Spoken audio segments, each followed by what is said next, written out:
few students and some professors. Ok, Augusto, cuando quieras podemos lanzarlo entonces. Listo, profe, estamos en vivo. Perfecto, muy buenas tardes para todos. Muchas gracias por acompañarnos en esta Semana Internacional de Enfermería 2021. A nombre de la rectora de la Universidad Cooperativa de Colombia, señora Maritza Rondón Rangel, y de la comunidad académica y administrativa del campus Santa Marta, liderado por la señora Adriana Santarelli Franco, reciban un cordial saludo de bienvenida a esta Semana Internacional de Enfermería 2021.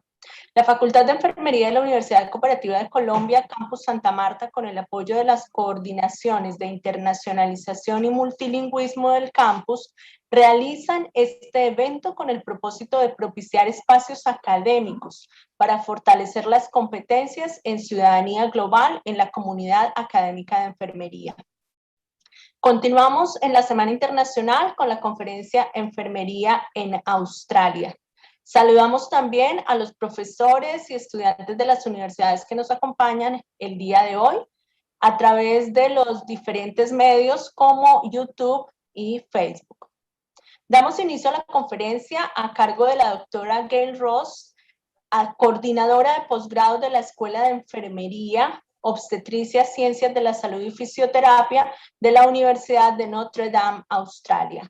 Para efectos de facilitar la traducción, hicimos una pregrabación de la conferencia, la cual vamos a transmitir en este momento con subtítulos, y posterior a ella vamos a proceder a realizar la sesión de preguntas. Si alguno de ustedes quiere realizar una pregunta, puede hacerlo a través del chat de Zoom o de YouTube. Bienvenidos a todos. Welcome, Dr. Gail. Australia.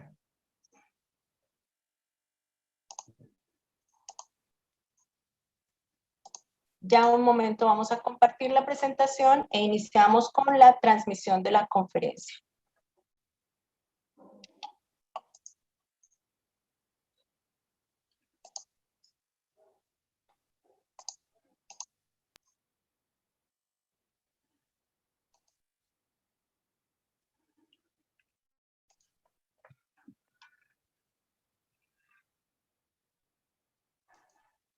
Well, hello from Australia, everybody. It's an honour to be invited to chat with you during International Nurses Week.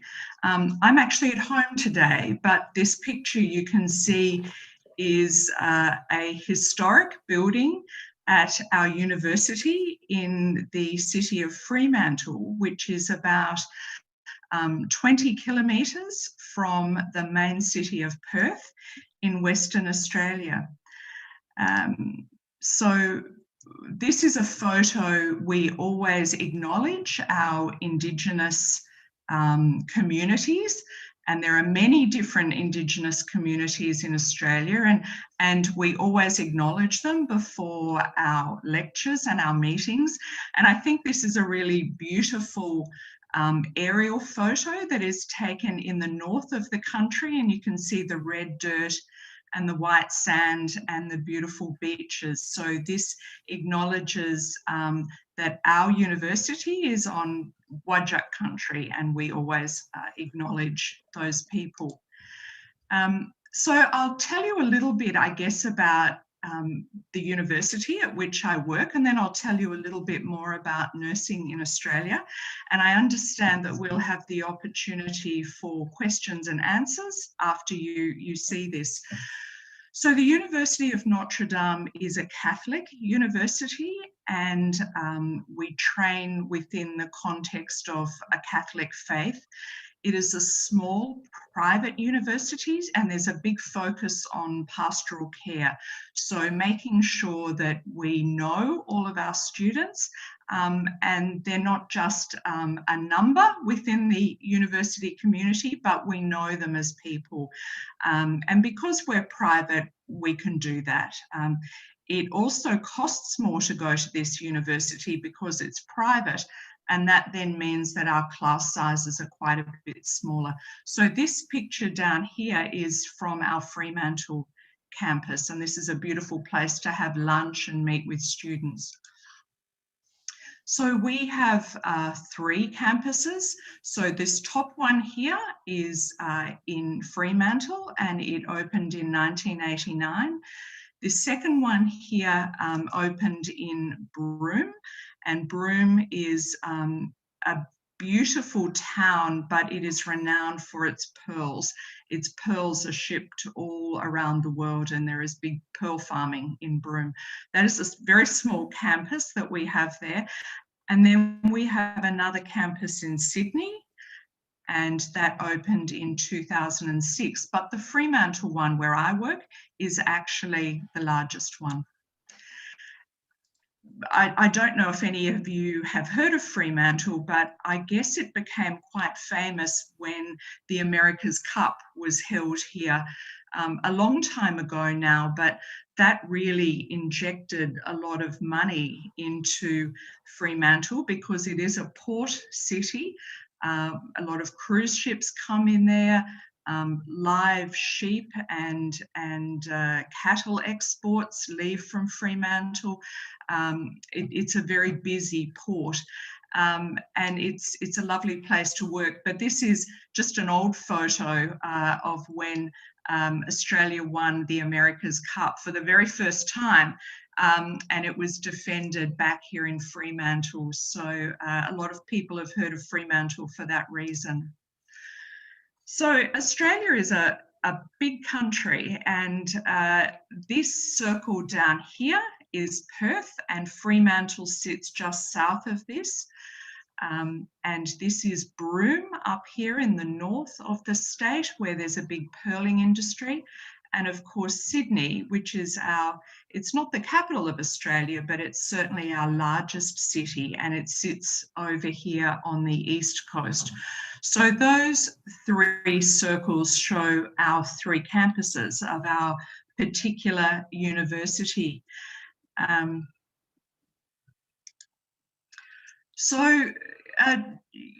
Your Dean and I have been chatting a little bit before this presentation, and it's really interesting for me to hear about nursing in Colombia. It sounds like it's very different to nursing in Australia. We really have, I guess, 2 levels of nursing. I understand you have nursing technicians, and we have those too, but they have either 1 year's training or 1.5 years training. But most of the hospitals are not allowed to have more than 20% of these nurses, who we call enrolled nurses in Australia. They certainly cost the hospital less money, but the decision has been made that for patient safety, we cannot have too many of them working in the wards because their level of training is not high enough. They certainly help the qualified nurses, but there is a limit to what they can do. So maximum 20%. So for me, as a registered general nurse, all nursing for us is based in a university. You can either obtain a Bachelor of Nursing degree, and that will be over 3 years, or some universities offer a Bachelor of Science with a major in nursing, and that is usually 3.5 years. But both of those qualifications will allow you to be registered with the Australian Health Practitioners Association. And that registration is what allows you to get a job. If you are not registered, you can't get a job. You are not allowed to practice in Australia. The minimum number of hours that the Australian Health Practitioner Agency says that you can that you must do in order to become registered is 840 hours over 3 years. The difference with our university at Notre Dame is that we offer 1,200 hours. So a lot more practical experience, which means that our graduates are very sought after. Employers and hospitals really want our graduates because they are a lot more ready to start work when they graduate, having had quite a lot more practical experience. That may change in the future, but that's what it is for now. After you graduate, after your 3 or 3.5 years, many of the hospitals offer what they call a 1-year graduate program, usually at our big main hospitals.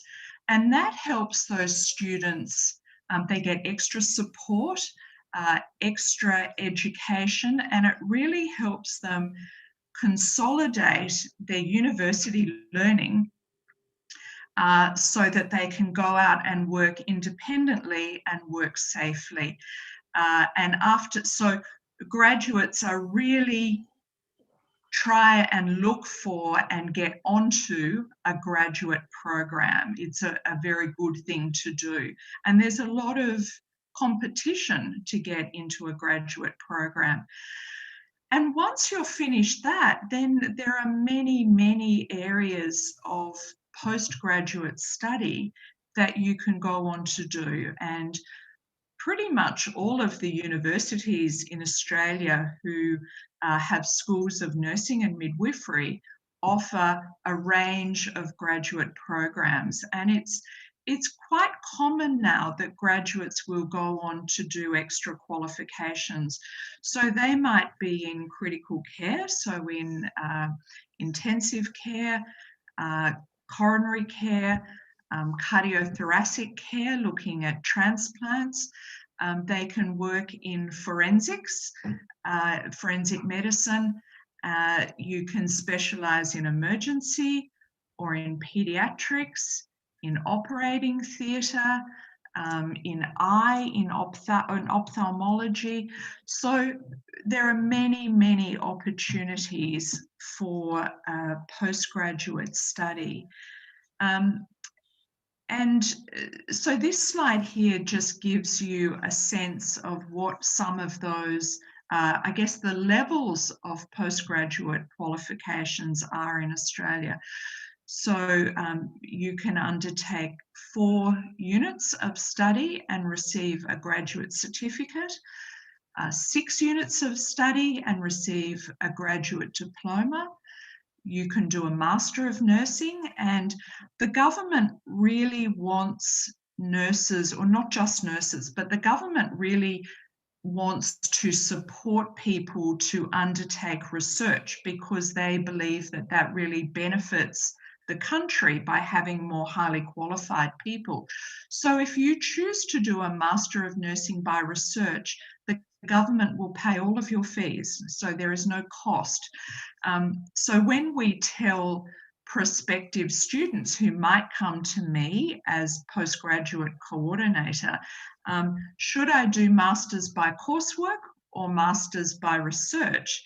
When I tell them that if they do it by research, the government pays, and if they do it by coursework, they have to pay, not surprisingly, most of them will say, I will do it by research. Having said that, sometimes they don't come equipped. They're not ready to start working on a research project. So I might have to send them off to do some extra courses in qualitative or quantitative research methods. Sometimes I need to send them off to do statistics. And then they come back and they are ready to start their Master of Nursing by research and at no cost to them. You can do a Master of Nursing and become a nurse practitioner. And a nurse practitioner sits, I guess, somewhere between being a nurse and being a doctor. So they can prescribe medications. They have a really broad range, we call it a formulary, And within that, they have a really broad range of medications that they can prescribe. The nurse practitioner will specialise in a particular area. So they might be a wound care nurse practitioner, or they might be a heart transplant nurse practitioner, a renal nurse practitioner, an emergency nurse practitioner. So they work within a defined area, but they are highly skilled, and they see all their own patients. They organise all of their own investigations, x-rays, scans, pathology tests, and then they can prescribe them medications as well. So that's, I guess you've been able to do that for maybe 15 years or so. And one of my good friends is a nurse practitioner specialising in acute pain. So she works in a large hospital, and she manages usually post-operative patients with complex pain needs. So that's great. You can do a Doctor of Nursing course or a Doctor of Philosophy, a PhD, which is what I did. And there's a couple of reasons that nurses in Australia choose to do extra study. And that's because extra qualifications means extra pay. So there are 3 levels, extra levels of pay. So if you receive a graduate certificate, you have level 1 extra pay. If you have a graduate diploma, it is level 2 extra pay. And for masters and PhD, it's level 3 extra pay. And it's quite a lot of extra money that you get every fortnight when you get paid. But of course, there's also opportunities for promotion. So it is very common in Australia that graduates will undertake some form of postgraduate study. It's a good thing, and it's attractive for the staff. So just a little bit about the Australian healthcare system, which you might find interesting. We have universal healthcare. So unlike America, which I always find very frightening that people have to pay so much money for what we would consider a basic human right, in Australia it is free. If I got hit by a bus, I would be taken to hospital, very, very good hospitals, and I could leave a month later with no cost. As long as you're an Australian citizen, an Australian resident. So that is paid for by an extra 2% on top of our income tax. So this is called a Medicare levy, and everyone has to pay it, 2% of however much you get paid. But that means, as I said, we have fabulous hospitals, some better than others, but overall the health system is very, very good, and it is free. I guess the thing to remember though is if I need a knee replacement or a hip replacement, or maybe a cataract that needs to be fixed, because that is not an emergency, I could find myself waiting for quite a long time. They will say, well, you're not going to die from that, so you will need to wait and be put on a list in a public hospital. And that can take some time, depending on what the problem is. As I said, if it is an emergency, I could take my child straight into hospital and they will be seen and get very good care. Medicare doesn't extend to dental care.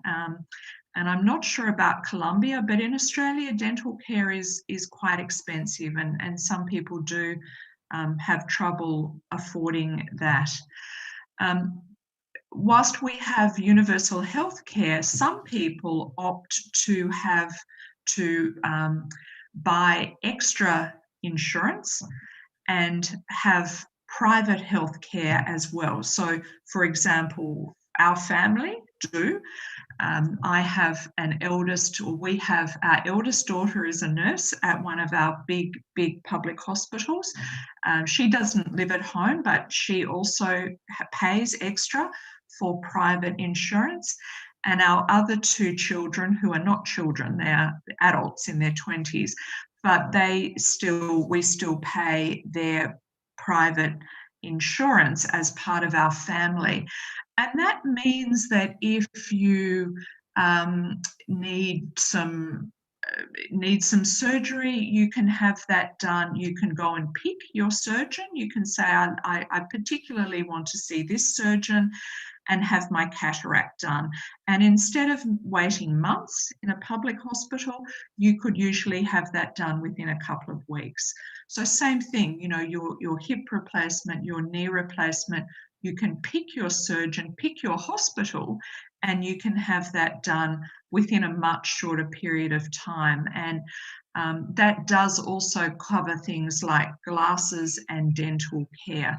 So I guess around, well, it's dropped, but I guess around 50%, about half of the adult population pays extra for that private insurance. And it's really just, I guess,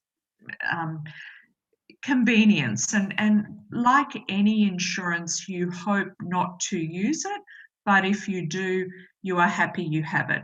My husband rides a bicycle for fitness, and he has fallen off quite a number of times. So he has had multiple shoulder surgeries, and he has got a very good surgeon who knows him quite well now because he's come off his bike so many times. And it means that he can just call that surgeon and say, yes, I've come off my bike. I need to see you about my shoulder, and he will be in hospital, you know, tonight if he needed to be, to have a plate or something put in that. So that is the difference between public and private in Australia. There are professional challenges. It's not perfect by any stretch of the imagination. In Australia, the average age of the registered nurse is 42, and our population is getting older. We also do have an obesity problem, so we have high rates of diabetes, unfortunately, weight-related problems, and also our hip and knee replacement numbers are increasing at about 5 to 7% per year because we're getting heavier, and our knees need to be replaced. So as our population is aging, we will need more nurses. Recruitment and retention of specialist nurses remains a problem, and universities have been asked by the government to graduate more nurses. So we have been asked to increase our number of graduates. The problem with that is that the hospitals want skilled nurses, but of course you only develop skills when somebody has given you the opportunity as a graduate to go in and develop those skills. So a lot of graduate nurses will say they're having trouble getting jobs, but the hospitals are desperate for skilled nurses across a lot of areas. We also have a shortage of midwives. So I know our big tertiary obstetric hospital here is advertising for 60 midwives, and I don't think they're going to get them. So there is certainly a skills shortage here. On the other hand, nurses are highly respected in Australia. Every year they do this sort of survey looking at who is the most trusted profession and the least trusted profession, and nurses are generally 1 or 2 every single year, so they enjoy high levels of respect in the community. As I said, once you're experienced, there are very good job prospects. You can travel around, it's a big country, and there's lots of opportunity to work, not just in country areas, but people who want to go into more country areas or even remote areas. And that also attracts extra money for going to work in those areas. You would have to work this out. I'm not sure how this correlates with pay in Colombia, but when a nurse graduates and starts, she will start on about 60,000 Australian dollars, but that is without shift work allowances. So you get extra money for working evening shifts. You get extra money for working night shifts. You get extra money for working public holidays, bank holidays, and weekends. So you would start at 60,000, but there were always allowances every pay. So it will be more than that. Once you become a senior nurse, it would be more like 120 to 130,000. And for academics and managers, around 120, 130 to 150,000. So I think it's not just a perception. Nurses haven't always been well paid in Australia, but I think the government and the community understand that we are really the backbone of health in this country. And if they want more nurses and they want to retain nurses, then they really need to pay them properly. And so that's been great. Just quickly, I wanted to tell you about COVID, and your dean and I were talking earlier, and I said we are very, very, very fortunate in this country because we're essentially a big island. The government just locked it down. You cannot travel to Australia, and we cannot travel to Colombia or anywhere, in fact, except New Zealand. We have what they call a travel bubble. There is no COVID in Australia, there is no COVID in New Zealand, so we can travel between those countries. The only COVID that we have here at the moment is from Australians who are returning from overseas. And because there are high rates of COVID in those returning travellers, they must all go into quarantine for 2 weeks and have 3 negative COVID tests before they can then be allowed back into the community. And whilst that's tough, it has what's kept us safe. There's been around 30,000 cases in Australia, and only, I say only, I mean it is a lot of deaths, but 910. And in fact, a lot of those were in nursing homes. So COVID managed to be introduced by visitors or something who had picked up COVID in the community. And then, of course, it had spread in a really vulnerable patient population. So the other area that we picked up COVID was from cruise ships who in fact were initially, so international cruise ships, which were initially not allowed to dock in Australia, but then when passengers on board started developing symptoms of COVID, the ships had to dock here, and some very, very ill patients went on to die in our hospitals. So yeah, that's very sad. So at the moment returning travellers are going into hotels. And there are some problems with that because hotels were not made as quarantine facilities.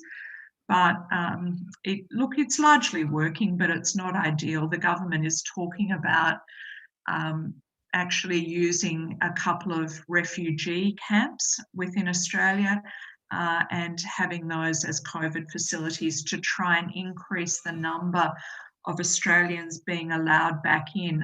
Of course, things are pretty grim in India at the moment, but there are a lot of Australian citizens there and they need to be able to come back home, but it needs to be done in a safe way.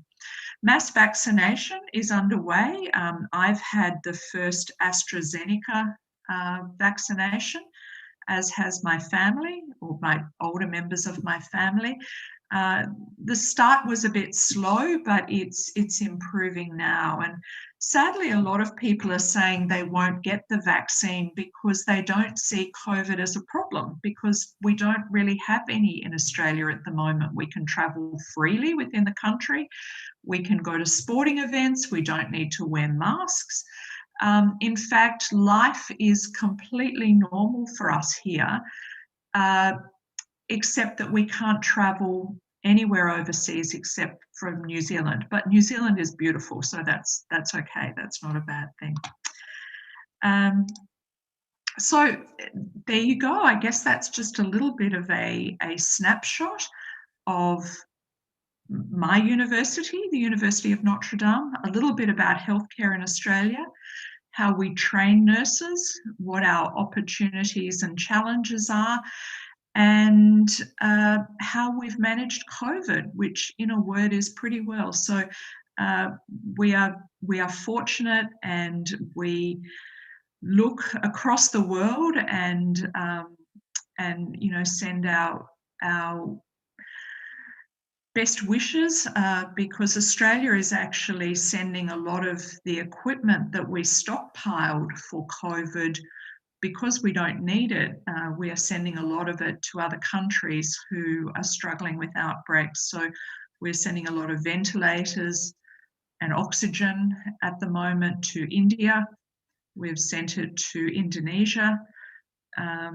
And, you know, as a country who are very fortunate, you know, that is our responsibility to help other people. But I hope you enjoyed that bit of an insight, and I look forward to answering any questions that you may have for me.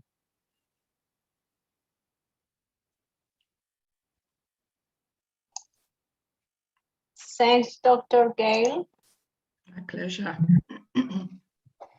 Gracias a todos. Ahora vamos a proceder a la sesión de preguntas. Si alguno de los asistentes quiere realizar una pregunta, puede hacerlo a través del chat de Zoom o de YouTube. Y les invitamos también que a través de estos dos medios puedan diligenciar la asistencia para poder certificar su participación. ¿Alguno de los miembros de la sala de Zoom tiene una pregunta? Pueden hacerla en este momento.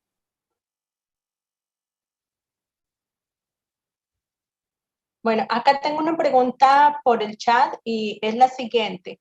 Que el salario de las enfermeras es bueno en Australia, pero ¿qué tal es el costo de vida? Si es muy elevado. Y si es un buen salario en relación con los demás profesionales de la salud, profesor José. Dr. Ross, someone has a question here. They'd like to know, some people here find salaries for nurses very appealing in Australia, but they want to know whether it's really good in terms, you know, when you compare that to the cost of living and also compared to other professions, medical professions. Yeah, that's a good question. It's all relative, I guess. The starting, I guess the difference is that whilst the starting salary is good compared to the cost of living, there is a limit that nurses can make, even very senior nurses. They would never make as much money as doctors, of course, but it's probably comparable with other paramedical fields, so maybe physiotherapy, occupational therapy, podiatry. So I would say that the salaries are good for within nursing and paramedicine. For example, if you were a lawyer, you would probably graduate on about $70,000, but the potential is there to earn larger amounts of money. So yes, it's good for nursing. It compares well with other professions, but of course, dentistry, medicine, law, those sorts of professions will always go on to earn a lot more money. All right, so allow me to translate. Bueno, la doctora Gale nos comenta que el salario, pues si bien es bueno de una enfermera, tienen un límite. Los salarios de todos modos tienen un límite. Y hablando comparativamente con otros salarios es también relativamente mejor con respecto a los de, puede ser paramédicos, incluso fisioterapeutas o quienes están en la paramedicina.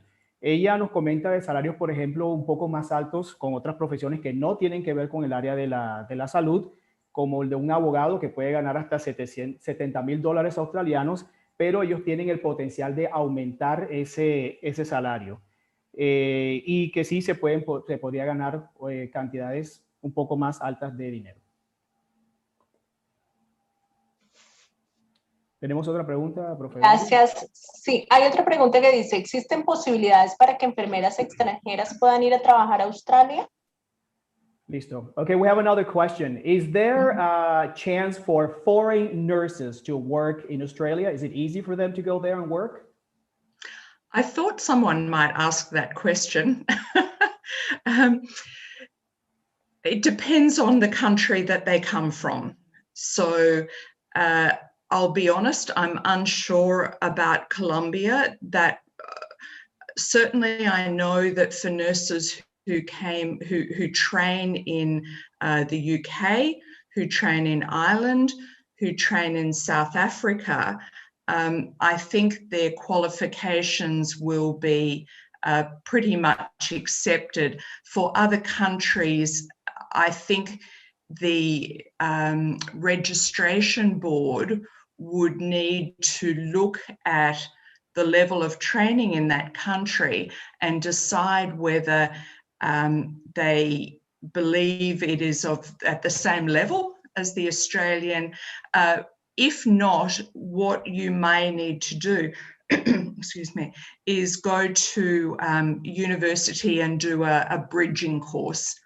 And that might take 6 months or 12 months to, I guess, introduce you to the Australian system and make sure that you are safe to practice in our context. Listo. La doctora Gale nos comenta que esa es una pregunta que ella esperaba que hicieran y dice que depende mucho del país, que no está muy segura, pues no creo que sepa de casos de enfermeras colombianas que estén allá, pero que sí es factible de personas que vienen, por ejemplo, de Reino Unido, Irlanda, que tengan el mismo grado de preparación, podrían ser aceptadas, sin embargo, deben pasar por un proceso de un comité que evalúa los estudios que esas personas han tenido y aún así deben pasar por unos estudios de más o menos unos 6 meses en donde puedan aprender del sistema australiano para poder ejercer allá. Muchas gracias. Acá hay otra pregunta. Si quieren realizar un posgrado, ¿es fácil poder realizar posgrados en enfermería en Australia? ¿Necesitan validar primero el título como enfermeras para poder acceder a esos posgrados? Okay, Dr. Ross, someone would like to know whether it's possible to have postgraduate studies, master's studies in Australia, and if whether or not it is needed to validate the graduate degree from a diploma gotten here in Colombia, for example, before going on to a master's degree. Sorry, so I don't quite understand the question. So yes, master's study is certainly available. You don't need to get a master's degree. It depends, I guess, on where you want to work. I would say probably at least 50% of graduates would go on to obtain some form of postgraduate degree, but not necessarily at master's level. I think if you are looking for a very senior position, that is something that you would probably want to do. And nurses who work in management may not do a Master of Nursing. They might do a Master of Business. I'd like to rephrase the question then. Is it possible for a Colombian citizen to have a postgraduate degree in Australia in nursing? It depends. Once again, there are requirements for entry into any postgraduate qualification. So it would really be up to the individual university. But certainly I have had postgraduates, well, not me, but I have had colleagues who have had postgraduate master's students from Indonesia, and they have undertaken master's studies in Australia. So I think the answer is probably yes. One of the issues is that the cost of the university fees for non-Australian citizens is quite a lot more expensive. So that's a consideration. Ok, la doctora Gale entonces nos dice que sí es posible hacer estudios de posgrado en enfermería en Australia.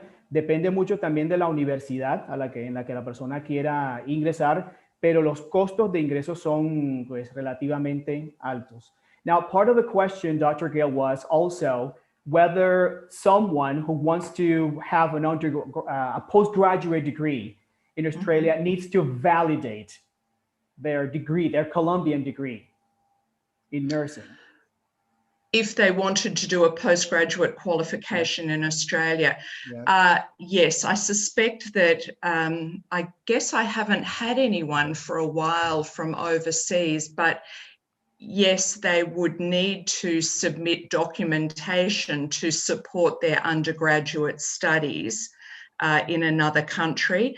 And I guess the university would have to make a decision about looking at the units that were covered as part of that undergraduate degree and decide whether they covered the foundational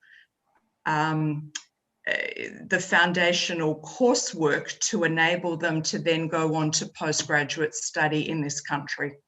I hope that answers the question. Yes, it does. It does. Yeah. Okay, sí. La segunda parte entonces de si necesita validarse o convalidarse el título en Australia, ella dice que pues tiene rato que no conoce de un caso, pero que sí, que ella cree que sí es necesario validarlo, suministrando los documentos necesarios, pero sobre todo en donde se certifique cuáles fueron las asignaturas que se dieron y pues compararlas con los de los planes de estudios en Australia.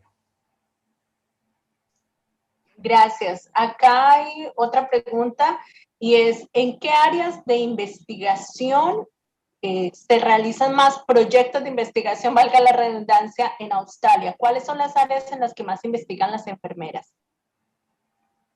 Okay, someone here would like to know what areas of research are nurses mostly interested in, or do they mostly carry out research on? Oh, well, goodness me, very varied. I have at the moment 3 master's students and 1 PhD student. One of the master's student is looking into validating a new wound assessment tool. One of them is using a subset of some of my data, looking at correlating falls outcomes after hip and knee replacement with self-reported quality of life. So clearly very different. My PhD student is looking at using patient-controlled analgesia devices in the emergency department. So really, when a prospective postgraduate student comes to me, it's not up to me to steer them in any particular area. What we say to them is we want your research to be translational. So we want to know what the effect on the patient is. We're not keen to encourage research that doesn't lead to improved patient outcomes. So we're keen to promote clinical research, but it's really up to the student what they want to do. Thank you. La doctora Gale nos comenta que son muy variados los campos donde las personas deciden hacer investigación. Nos comenta de uno, por ejemplo, de una herramienta para la evaluación de heridas, otras en un subconjunto de los propios datos suministrados por la doctora Gale. Nos habló también de una correlación del reemplazo de cadera en comparación con la calidad de vida que una persona tiene así. Y también analgesia, creo que es el término, doctora Dorian, ¿sí se dice analgesia? Analgesia controlada en pacientes, que motivan a los estudiantes a que hagan investigación transversal, investigaciones transversales, y sobre todo en ensayos, investigación de tipo clínico. Gracias. Acá hay otra pregunta de otra área, y es si la Universidad de Notre Dame firma convenios con universidades latinoamericanas, convenios para internacionalización. We have another question, Dr. Gale. Does the University of Notre Dame have any kind of arrangements or connections or links with Latin American universities to begin projects together? Oh, that's a good question. In fact, the dean of my school, when I told her that I was speaking with you, she actually asked if there was any opportunity to work with you on any research projects or anything else. So there isn't a formal arrangement with any Latin American universities, but our dean is keen to collaborate with you if there is the opportunity there. Nos comenta la doctora Gale que de hecho la decana de allá de la Universidad de Notre Dame podría estar interesada en establecer un convenio que no ha sido nada formal todavía, tendría que haber pues, los acercamientos para ello, pero que sí podría haber esa posibilidad. No nos comenta de alguna en específico, pero que sí podría haber esa posibilidad. Gracias, profesor. También hay una pregunta sobre ¿en qué casos la enfermera puede medicar? ¿En qué casos la enfermera puede medicar? Okay. Medicamentos, ¿sí? O prescribir medicamentos. That's what I thought, yes. Dr. Ross, someone here would like to know, in what situations could a nurse file a prescription?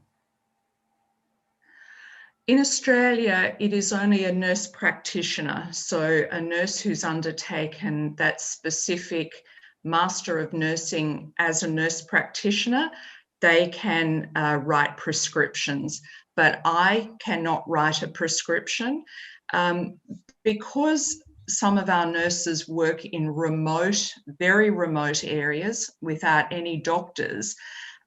They have the scope to be able to dispense medications, I guess as part of an algorithm. But for example, myself who worked in the city, no, I cannot prescribe medications, but on the ward, there are some medications which are called nurse initiated, but they are not, they are, I guess, sort of low-level medications that you could probably buy over the counter anyway. Okay. Nos comenta la doctora Gale que no es común, solamente a menos que haya una enfermera practicante, por lo que puede entender, una que haya tenido unos estudios de posgrado podría recetar algunos medicamentos, pero que de esos que son de venta, ¿cómo se dice, doctora? Venta, que no necesitan fórmula médica. De venta libre. De venta libre, correcto, de venta libre.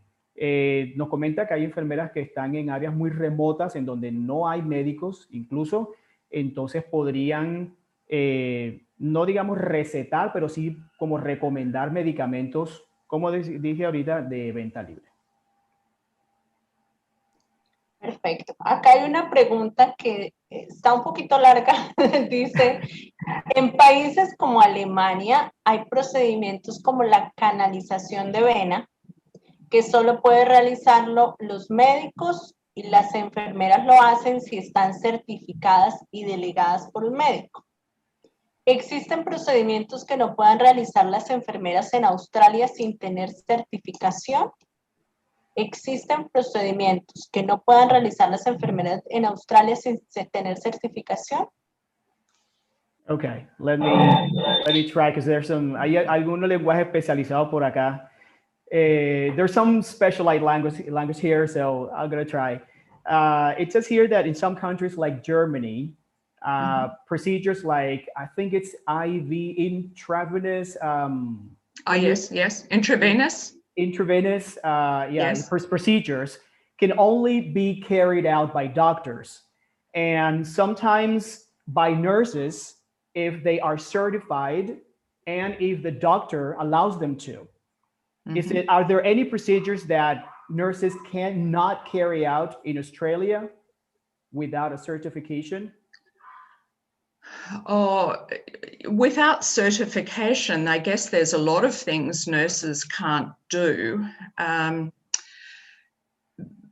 But I guess if you're you're right, that's a broad question. If you work as a specialist nurse in a specialized area, so for example, if I worked in dialysis, renal dialysis, I could, cannulate patients and undertake that whole dialysis cycle. But if I went to do that, the registration board would kind of jump on me because I don't have the skills to do that specialist practice, and it is outside what we call my scope. So within each specialty, you have the, I guess, the scope to do more things. So it depends on where you're working and your level of training, I guess. Sí, dice la doctora que depende mucho del sitio donde usted trabaje, el nivel de experticia también y procedimientos como una diálisis renal, pues sí, la enfermera perfectamente puede realizar una canalización. Preferiblemente procesos así, digamos como que supervisados, pero en algunos casos se requiere de una experticia que sí da las certificaciones y también que se lo permita. Gracias, profesor. Hay una pregunta acá en el chat de YouTube que dice que si las enfermeras en la parte asistencial aplican el proceso de atención de enfermería utilizando NIC, NOC, NANDA. Pero en la traducción, los diagnósticos de enfermería, porque la traducción de los libros al inglés es diferente. Los diagnósticos de enfermería. ¿Cuál será la pregunta nuevamente, doctora? Ok, si en Australia en la parte asistencial aplican el proceso de atención de enfermería según NANDA, siguiendo los libros de la NANDA. Okay, someone here mentions a book by Nanda. Nanda. Not familiar with it. No les suena. ¿Aplican proceso de atención de enfermería? Do nurses carry out nursing attention procedures? I'm not sure what nursing attention is. I'm trying to I mean, not my area. So no. I'm not sure what that means. Dice que no, o sea, no, como no manejo la temática, no sé, estoy poniendo palabras al azar, pero... Voy a buscar el término exacto y te lo transcribo, pero mientras tanto, por favor, hagámosle la siguiente pregunta. ¿Cómo hicieron los enfermeros en Australia para lograr el reconocimiento que tienen hoy en día y que sean una de las profesiones más confiables? Okay. How did nurses manage to be highly recognized in Australia nowadays? As I said, nurses are really the backbone of the healthcare system in Australia. I mean, we provide the bulk of the care, and nurses work anywhere from schools to prisons, and obviously work clinically, work academically, work in research. And I think the government and the Australian people understand that without nurses, there would be no healthcare system. So I think for that reason, we enjoy high levels of support and trust in the community.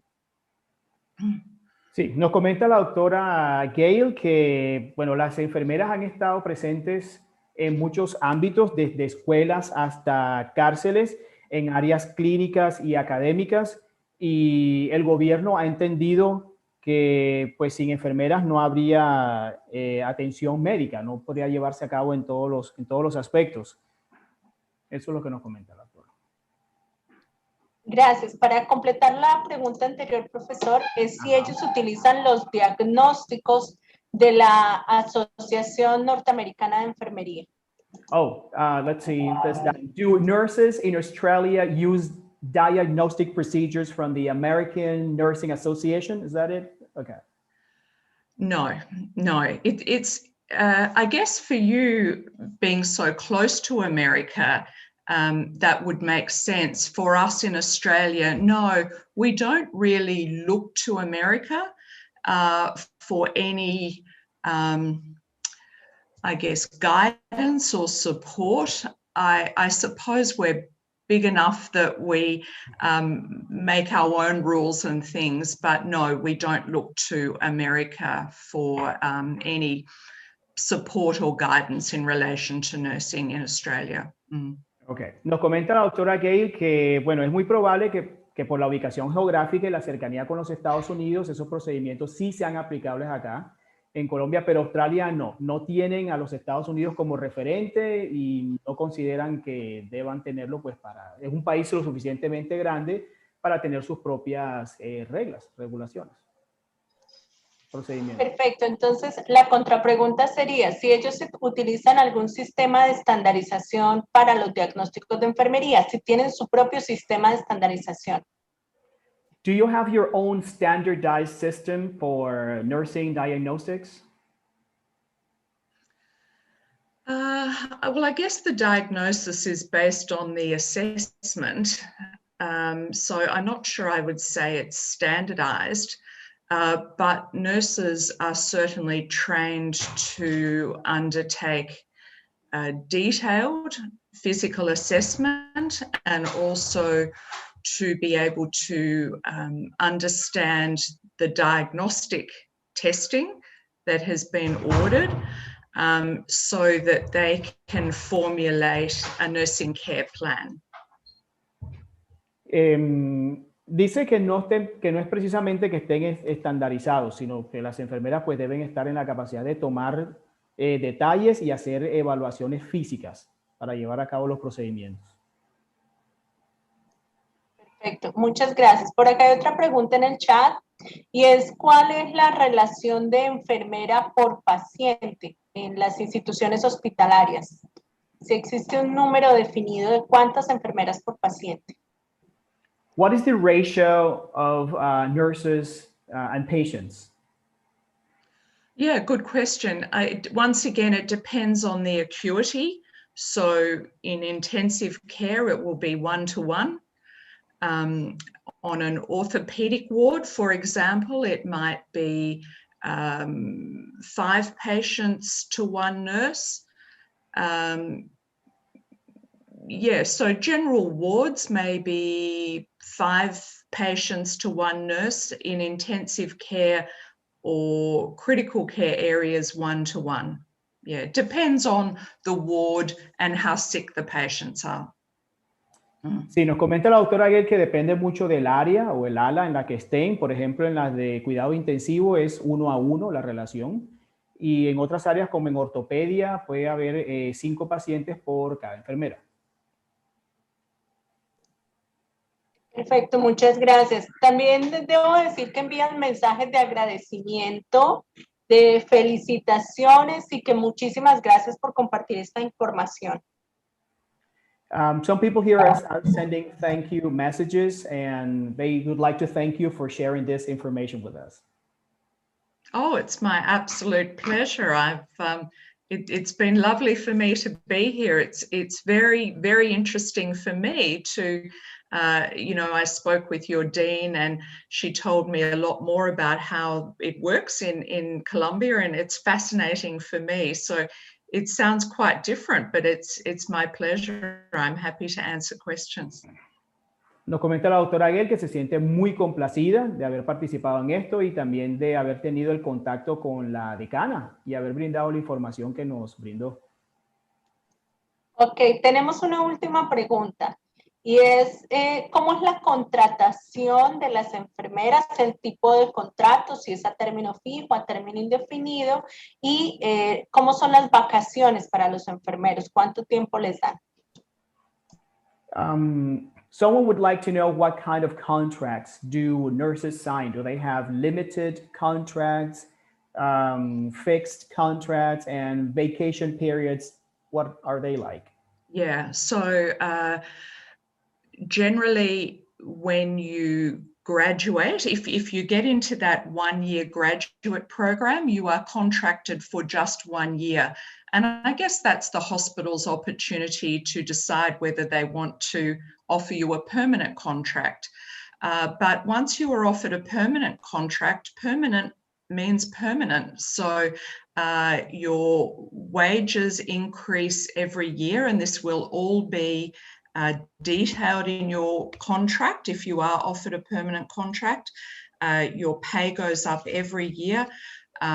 Your holidays are there, and that is generally 6 weeks paid holidays. It sounds strange, but in fact, when I go on holidays, I get more pay because I get 17% extra loading when I go on holidays.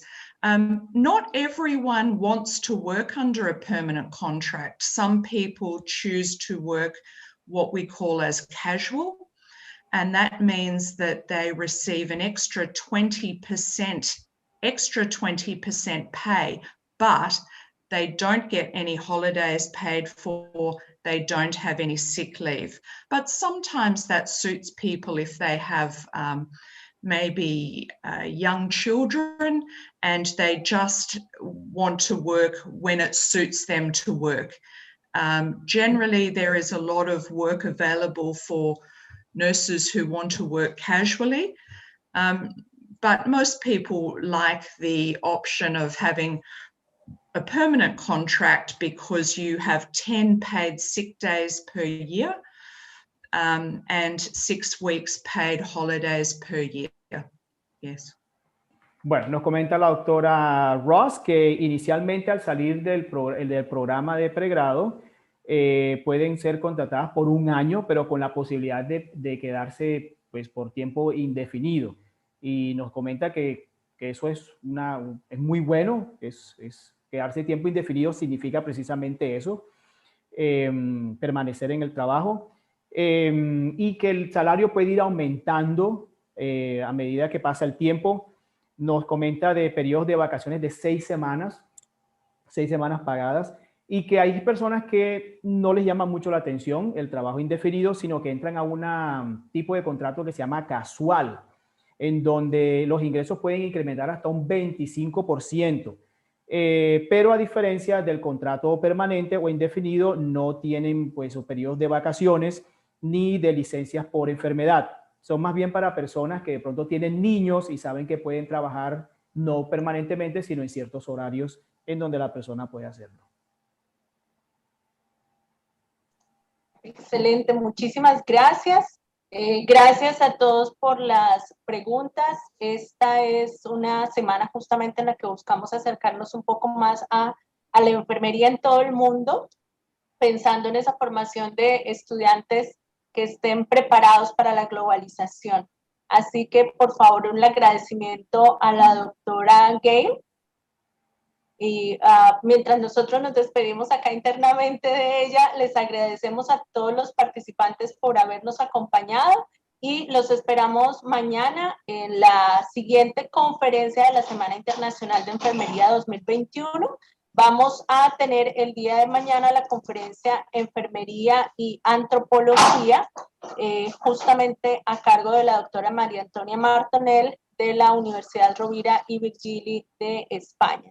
Así que los esperamos mañana a las 8 de la mañana y agradecemos su participación y esperamos que este ejercicio haya sido de interés para todos ustedes. Muchísimas gracias. No se les olvide diligenciar la asistencia, por favor. Muchísimas gracias a todos.